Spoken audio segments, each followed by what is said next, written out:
मैं प्रोफेसर मोहम्मद अहमद, लखनऊ विश्वविद्यालय न्याय परिषद से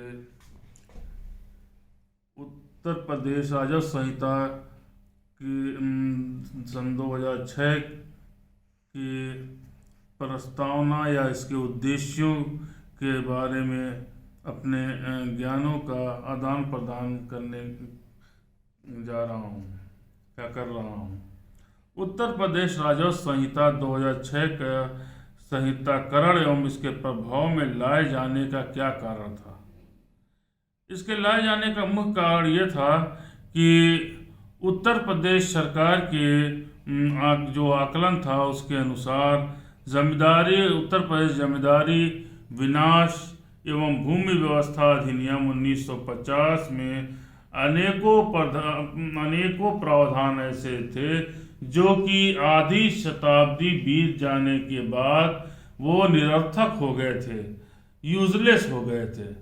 इसलिए इस अधिनियम के द्वारा जो अनुपयोगी प्रावधान थे उन प्रावधानों को निरसित करना तथा नए प्रावधानों को लाना एवं नए जो भी विषय वस्तु 1950 के अधिनियम में थी और अब उनकी ज़रूरत नहीं थी, उनकी आवश्यकता नहीं थी, उनको हटाना और नए प्रावधानों को अधिनियम के अंतर्गत लाना ही उद्देश्य था सरकार का। इसके साथ ही साथ एक उद्देश्य ये भी था कि चूंकि उत्तर प्रदेश राज्य दो राज्यों में बंट गया, एक राज्य जो कि उत्तराखंड के नाम से जाना जाता है, तो उत्तराखंड अलग हो जाने के कारण बहुत से प्रावधान हमारे उत्तर प्रदेश भूमि व्यवस्था अधिनियम जमींदारी विनाश एवं भूमि व्यवस्था अधिनियम 1950 के अंतर्गत थे, जो कि बेकार हो चुके थे, उनका कोई औचित्य नहीं था, तो उनको भी निरसित करना था। और जो उसके साथ ही साथ जो उत्तराखंड का भौगोलिक भाग पृथक राज्य हो गया था, अलग राज्य हो गया था, उस भूक्षेत्र से संबंधित 7 अधिनियम जो कि अब निष्प्रभावी और अनुपयोगी या यूजलेस हो गए थे, उन्हें भी निरस्त किया जाना था। उपरोक्त आवश्यकताओं या इन आवश्यकताओं को दृष्टिगत रखते हुए उत्तर प्रदेश सरकार ने उत्तर प्रदेश राज्य संहिता 2006 के रूप में एक नई भूमि विधि की संरचना किया और तथा भूमि व्यवस्था एवं राजस्व प्रबंधन संबंधी विधि का सरलीकरण करने के उद्देश्य से उत्तर प्रदेश अधिनियम संख्या 8/2012 विधानमंडल द्वारा पारित कर दिया गया, जिसको कि राष्ट्रपति द्वारा महोदय द्वारा सहमति की आवश्यकता संविधान के अनुच्छेद 31-A के परंतु तथा अनुच्छेद 31 के खंड 2 के आलोक में वर्णित है। माननीय राष्ट्रपति द्वारा भारतीय संविधान के अनुच्छेद 201 के अधीन इसे 29 नवंबर 2012 को स्वीकृति प्रदान की गई। राजस्व संहिता 2006 की कुछ धाराएं 18 दिसंबर 2015 से प्रभावी हुई तथा शेष धाराएं 11 फरवरी 2016 से संपूर्ण उत्तर प्रदेश में प्रभावी हो गईं। इस प्रकार 39 अधिनियमों को अब उत्तर प्रदेश राज्य राजस्व संहिता 2006 की धारा 2 तथा 230 तथा प्रथम अनुसूची के खंड क तथा ख द्वारा निरसित कर दिया गया, समाप्त कर दिया गया।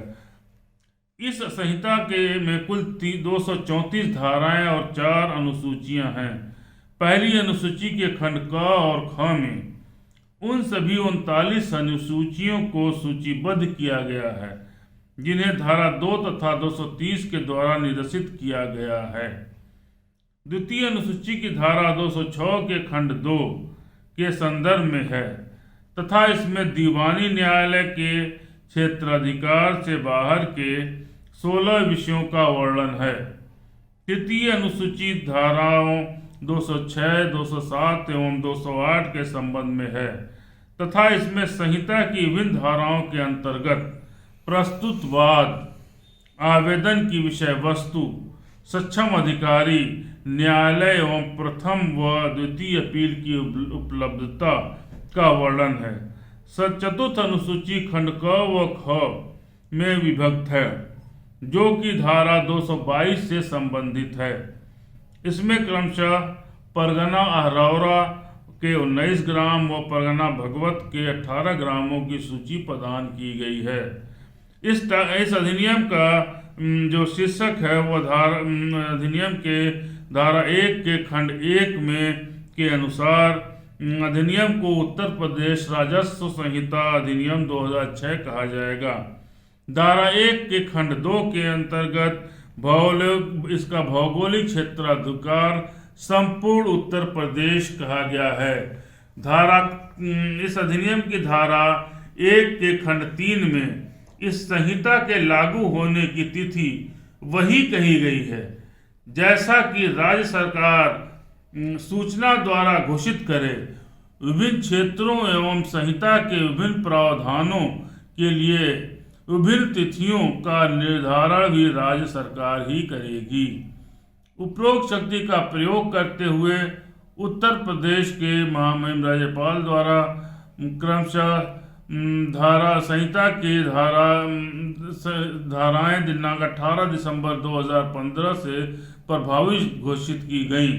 वे धारा 1 एवं 4 तथा धारा 4 से 19। दूसरा, सारी धाराएं और जो धाराएं बची थी वो 11 फरवरी 2016 से संपूर्ण उत्तर प्रदेश में लागू कर दी गई। तीसरी बात कही गई कि राजस्व संहिता नियमावली 2016 भी दिनांक 11 फरवरी 2016 से संपूर्ण उत्तर प्रदेश में प्रभावी घोषित की गई। इस संहिता का प्रभाव हमें देखने को मिलता है इसके भौगोलिक क्षेत्राधिकार तथा अन्य चीज़ों पर। इस संहिता की धारा 2 में इसके भौगोलिक क्षेत्राधिकार का वर्णन किया गया है कि इसका भौगोलिक क्षेत्राधिकार क्या होगा। संहिता के 16 अध्यायों में से अध्याय 8 जो कि ग्राम पंचायत या अन्य स्थानीय प्राधिकरणों द्वारा भूमि और अन्य संपत्तियों के प्रबंध से संबंधित है तथा अध्याय 9 जो कि खाता धारकों या जोतदारों से संबंधित है। धारा 59 से 146 तक के प्रावधान उन क्षेत्रों में लागू होंगे जिन पर उत्तर प्रदेश जमींदारी विनाश एवं भूमि व्यवस्था अधिनियम 1950 अथवा उत्तर प्रदेश नगर क्षेत्र जमींदारी विनाश और भूमि व्यवस्था अधिनियम 1956 लागू था। इस तरह से दोनों अधिनियम संहिता की धारा 230 द्वारा निरसित कर दिए गए हैं। संहिता के अध्याय 8 एवं 9 के प्रावधानों के अलावा सभी प्रावधान संपूर्ण उत्तर भारत में प्रभावी रहेंगे, यानी कि संपूर्ण उत्तर प्रदेश में इफेक्टिव रहेंगे। संहिता की धारा 3 उत्तर प्रदेश में भविष्य में सम्मिलित होने वाले भू क्षेत्र पर संहिता के प्रभाव विस्तार, विद्यमान विनियम का निरसन तथा जारी अधिसूचना में संशोधन, उपांतरण या परिवर्तन की व्यवस्था करती है। जहां 18 दिसंबर 2015 के उपरांत उत्तर प्रदेश राज्य में क्षेत्र में कोई क्षेत्र सम्मिलित किया जाए तो सम्मिलित किए जाने के उपरांत राज्य सरकार अधिसूचना द्वारा ऐसे क्षेत्र में उस संहिता का संपूर्ण अथवा कोई उपबंध प्रभावी घोषित कर सकती है। नवीन सम्मिलित क्षेत्र पर प्रभावी होने हेतु अधिसूचना जारी होने पर यदि कथित विनिर्दिष्ट क्षेत्र में कोई नियम या विनियम प्रभावी है और वह प्रभाव में लाए गए संहिता के उपबंधों से असंगत है तो वे निरसित समझे जाएंगे। राज्य सरकार द्वारा जारी अधिसूचना को राज्य सरकार द्वारा पश्चातवर्ती अधिसूचना द्वारा संशोधित, उपांतरित या परिवर्तित किया जा सकता है, जो कि इस संहिता की धारा 3 के खंड 3 के अंतर्गत है। जैसा कि हम जानते हैं कि हर अधिनियम में कुछ शब्द ऐसे होते हैं जिनका प्रयोग बार बार किया जाता है, और बार बार प्रयोग किए जाने के कारण उन शब्दों को या उन शब्दावलियों की परिभाषा भी देना आवश्यक है। और हमारा जो उत्तर प्रदेश जमींदारी विनाश एवं भूमि व्यवस्था अधिनियम 1950 में था, उसमें भी परिभाषाएं कुछ विशेष शब्दों को परिभाषित किया गया था।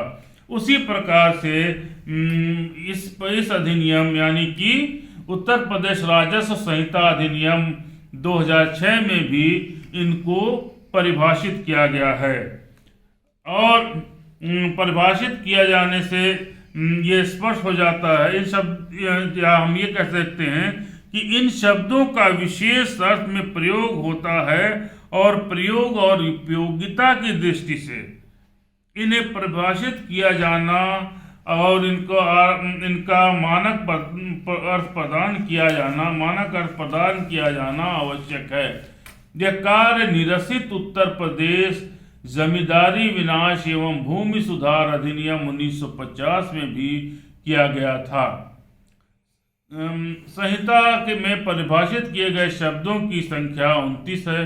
इनमें से कुछ पूर्व में प्रभावी अधिनियम में भी परिभाषित किए गए थे। जिन शब्दों को परिभाषा के लिए धारा 4 में संकलित किया गया है वो इस प्रकार हैं, जैसे कि धारा 4 के खंड 1 में आबादी शब्द का प्रयोग किया गया है। अब आबादी शब्द का क्या तात्पर्य है? इसमें दो शब्द प्रयोग किए गए हैं, आबादी या ग्रामीण आबादी। यानी कि आबादी या ग्रामीण आबादी से तात्पर्य या इसका अर्थ यह है कि किसी भी गांव का ऐसा क्षेत्र जिसका उपयोग राजस्व संहिता के प्रारंभ होने के दिनांक को ग्रामवासियों के आवास के प्रयोजनों के लिए अथवा उसके सहायक प्रयोजनों जैसे सहन, हरे वृक्षों, कुओं आदि के लिए किया जा रहा था, अथवा ऐसे कार्यों के लिए इसके बाद आरक्षित किया गया हो या आरक्षित किया जाए।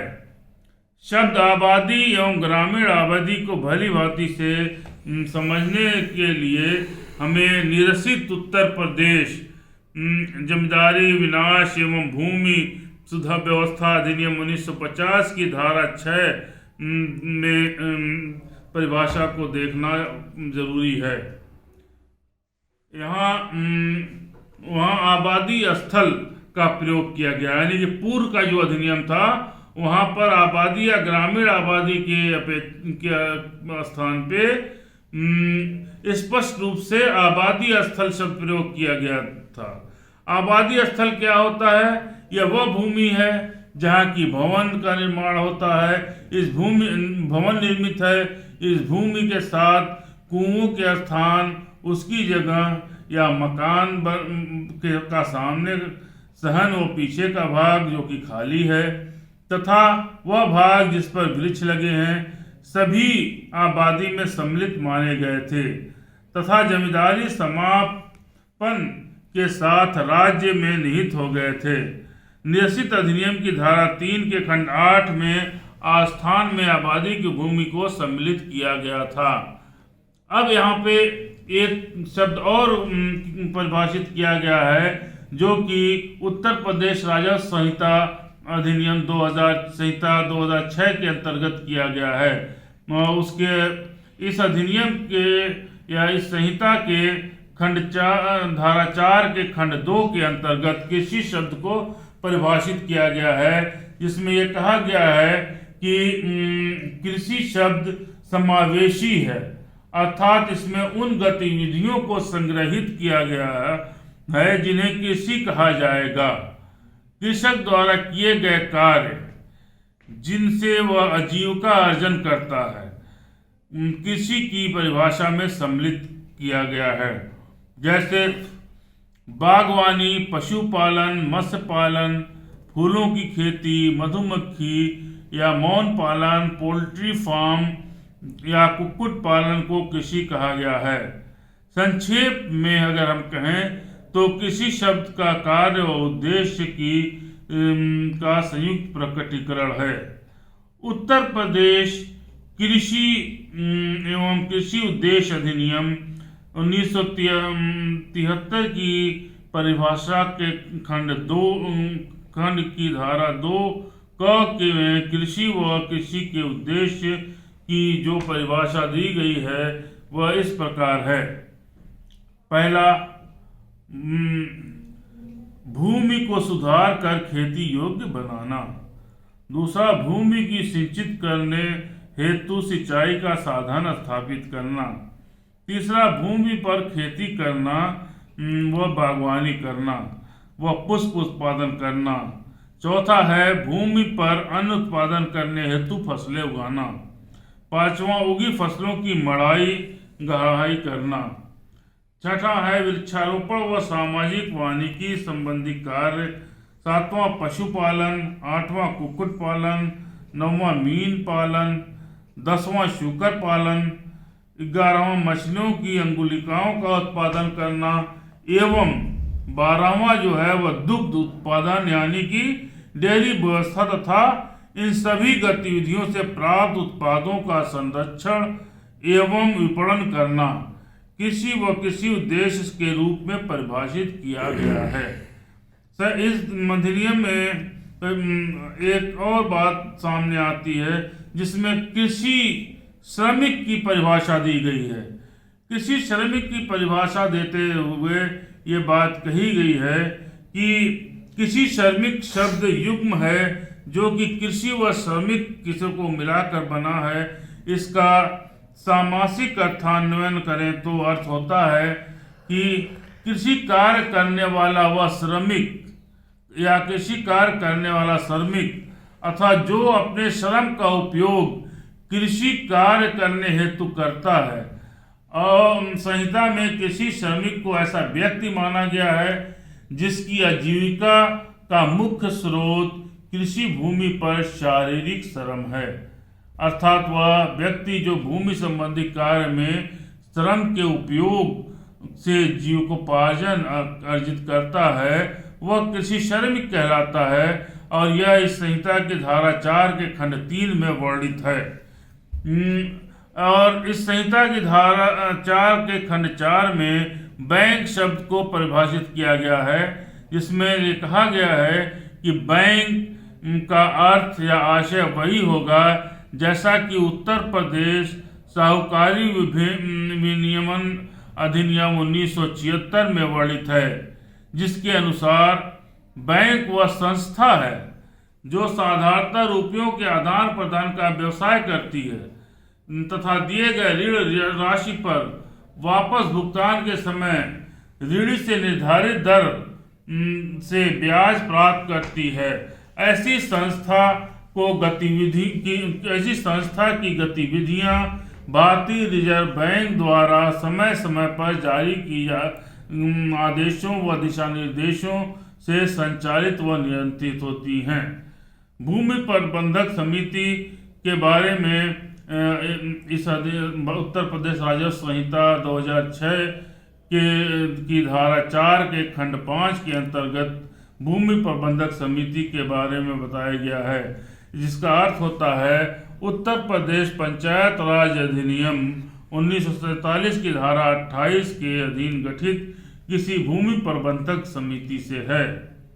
विगत में प्रभावशील अधिनियम यानी कि पूर्व में प्रभावशाली अधिनियम जमींदारी विनाश एवं भूमि व्यवस्था अधिनियम 1950 की धारा 121 और 22 में भूमि प्रबंधक समिति का वर्णन उत्तर प्रदेश क्षेत्र समिति एवं जिला परिषद अधिनियम 1961 द्वारा उपरोक्त अधिनियम की धाराएं 121 व 122 निरस्त कर दी गई हैं। उत्तर प्रदेश पंचायत राज अधिनियम 1947 में नवीन धाराएं यानी कि नई धाराएं 28 क, 28 ख एवं 28 ग को समाविष्ट किया गया है। धारा 28 क के अनुसार ग्राम पंचायत की भूमि प्रबंधक समिति होती है। जमींदारी विनाश तथा भूमि व्यवस्था अधिनियम 1950 की धारा 117 के अधीन अथवा किसी अन्य प्रकार से जो संपत्ति ग्राम पंचायत में निहित की गई है उसके संरक्षण तथा पर्यवेक्षण का कार्य भूमि प्रबंधक समिति का होगा या वह भूमि प्रबंधक समिति द्वारा किया जाएगा। प्रधान जो होता है वो प्रबंध समिति का सभापति होता है।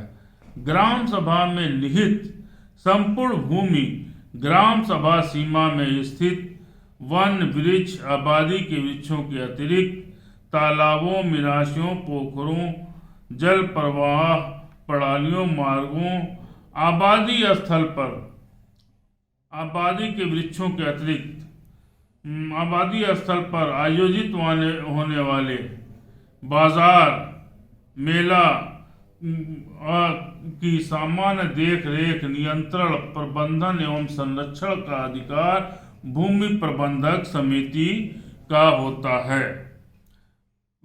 उसके बाद जो परिषद शब्द का प्रयोग किया गया है कि परिषद क्या होता है, तो इस संहिता के धारा 7 में परिषद शब्द को व्याख्यात किया गया है और इसको वर्णित व गठित या गठित की जाने वाली राजस्व परिषद से, इसका तात्पर्य राजस्व परिषद से है। राजस्व संहिता के अध्याय 3 में वर्णित धारा 7 के खंड 1 के अनुसार उत्तर प्रदेश राज्य के लिए एक राजस्व परिषद की स्थापना होगी। इसमें एक अध्यक्ष व अन्य सदस्य भी होंगे जिन्हें राज्य द्वारा या राज्य सरकार द्वारा समय समय पर नियुक्त किया जाता है।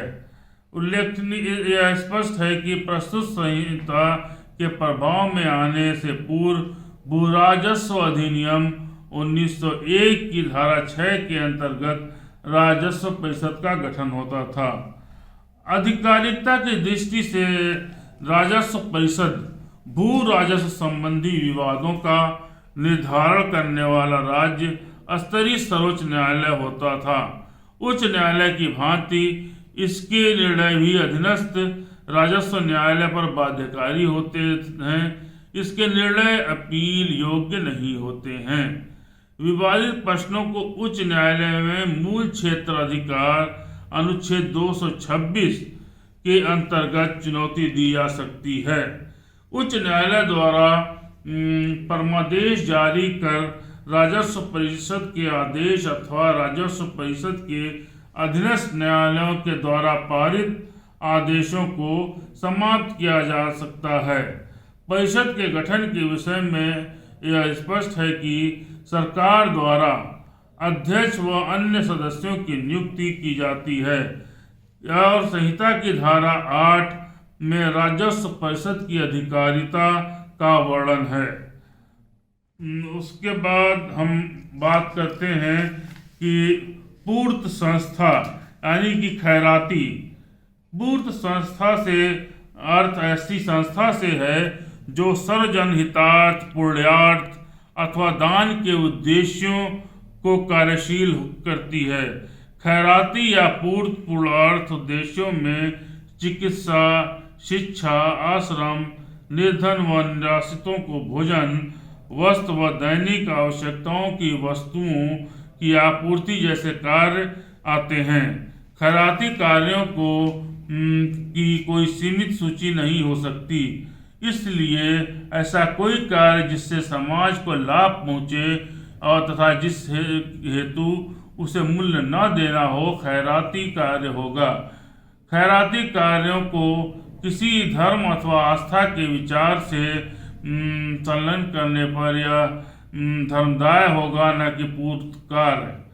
पूर्त कार्यों के लिए किसी अधिष्ठान, उपक्रम, संघ, संस्था अथवा विशिष्ट न्यास की संरचना भी की जा सकती है और यह अधिनियम की धारा 4 के खंड 7 में स्पष्ट रूप से व्याख्यात है। कुछ करना है कि आपको दे दें? नहीं, डालो, दबा दीजिए सीधा है।